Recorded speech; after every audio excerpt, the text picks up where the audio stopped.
本人咧收到一宗退休市民嘅個案啊，涉及幾年前咧一名前線公職人員咧喺執勤嘅時候就俾位市民咧係推倒咁受傷嘅，膊頭受傷。但係睇翻醫療報告咧，佢係梗係擦傷嘅啫，冇骨折啊，其他大礙啦，可以咁講啦。當日亦都出院。之後咧，該名公職人員咧因為呢件事咧就請咗110日嘅病假，其後咧就翻工1年半嘅時間。1年半之後，再話因為呢個 case 咧就有精神受到損害咧，再請咗338日嘅病假，即係前後咧有15個月嘅病假，係因為當日發生嘅事情。幾年之後咧，忽然間咧部門亦都係通過律政司咧，就係要求呢位市民咧繳付翻數十萬元嘅病假人工啦，同埋僱員嘅賠償。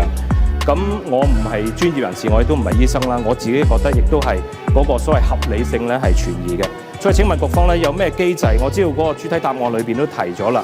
咁但係俾我睇到咧，其實好多個主動性都喺個部門裏邊，部門懷疑佢係不合理咧，先會進行調查。咁會唔會有更清楚嘅機制可以落實呢個合理性，係保障翻市民嘅權益同埋公眾嘅對公務員嘅信心呢？議員所提嘅個案呢，已經係正係進行緊法律程序啦。